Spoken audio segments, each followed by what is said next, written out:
बहुत समय पहले की बात है। भारत के दक्षिण में एक छोटा सा राज्य स्थित था। राजा द्वारा राज्य का संचालन शांतिपूर्ण तरह से किया जा रहा था। एक दिन अचानक राजा को खबर मिली कि एक बड़े राज्य की सेना की एक बड़ी टुकड़ी उसके राज्य पर आक्रमण के लिए आगे बढ़ रही है। राजा घबरा गया क्योंकि उसके पास उतना सैन्य बल नहीं था जो उतनी बड़ी सेना का सामना कर सके। उसने मंत्रणा हेतु सेनापति को बुलाया। सेनापति ने पहले ही हाथ खड़े कर दिए। वह बोला, महाराज, इस युद्ध में हमारी हार निश्चित है। इतनी बड़ी सेना के सामने हमारी सेना टिक नहीं पाएगी, इसलिए इस युद्ध को लड़ने का कोई मतलब नहीं है। हमें अपने सैनिकों के प्राण गंवाने के बजाय पहले ही हार मान लेनी चाहिए। सेनापति की बात सुनकर राजा बहुत निराश हुआ। उसकी चिंता और बढ़ गई। वह समझ नहीं पा रहा था कि क्या करे और क्या न करे। अपनी चिंता से छुटकारा पाने के लिए वह राज्य के संत के पास गया। संत को उसने पूरी बात से अवगत कराया और बताया कि सेनापति ने तो युद्ध के पहले ही हाथ खींच लिए हैं। सुनकर संत बोले, राजन, ऐसे सेनापति को तो तुरंत उसके पद से हटाकर जेल में डाल देना चाहिए।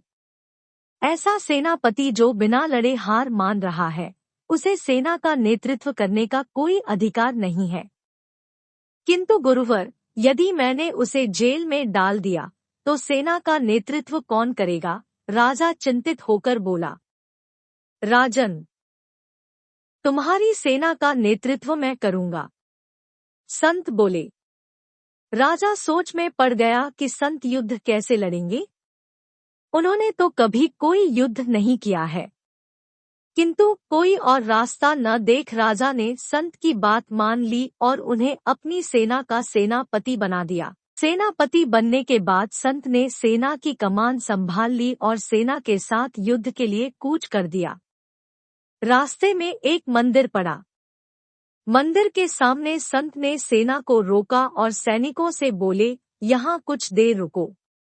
मैं मंदिर में जाकर ईश्वर से पूछकर आता हूँ कि हमें युद्ध में विजय प्राप्त होगी या नहीं। ये सुन सैनिकों ने चकित होकर पूछा, मंदिर में तो भगवान की पत्थर की मूर्ति है, वह कैसे बोलेगी? इस पर सेना की कमान संभाल रहे संत ने कहा, मैंने अपनी सारी उम्र ईश्वर से बात की है, इसलिए मैं ईश्वर से बात कर लूंगा। तुम लोग यहीं रुककर मेरी इंतजार करो। यह कहकर संत मंदिर में चले गए।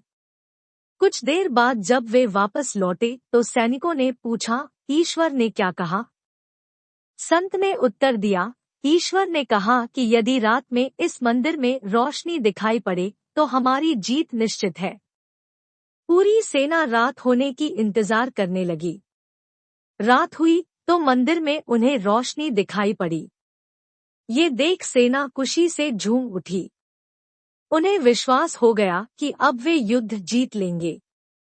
उनका मनोबल बढ़ गया और वे जीत के इरादे से युद्ध के मैदान में पहुंचे। युद्ध 21 दिन चला। सैनिक जीजान से लड़े। आखिर में उनकी जीत हुई। विजय सेना के वापस आते समय फिर वही मंदिर पड़ा। तब सैनिकों ने संत से कहा कि ईश्वर के कारण हमारी विजय हुई है, आप जाकर उन्हें धन्यवाद दे आएं। संत ने उत्तर दिया, इसकी कोई जरूरत नहीं है। यह सुन सैनिक कहने लगे, आप कितने मतलबी हैं। जिस ईश्वर ने मंदिर में रोशनी कर हमें जीत दिलाई, आप उनका धन्यवाद भी नहीं कर रहे।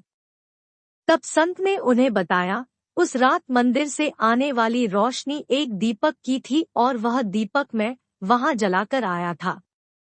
दिन में तो वो रोशनी दिखाई नहीं पड़ी, किंतु रात होते ही दिखाई देने लगी। दीपक की रोशनी देखकर तुम सबने मेरी बात पर विश्वास कर लिया कि युद्ध में जीत हमारी होगी। इस तरह तुम सबका मनोबल बढ़ गया और तुम जीत के विश्वास के साथ युद्ध के मैदान में गए और असंभव लगने वाली जीत तुमने प्राप्त की। सीख। हमेशा खुद पर विश्वास रखें और परिश्रम करते रहें। विश्वास की हमेशा जीत होती है।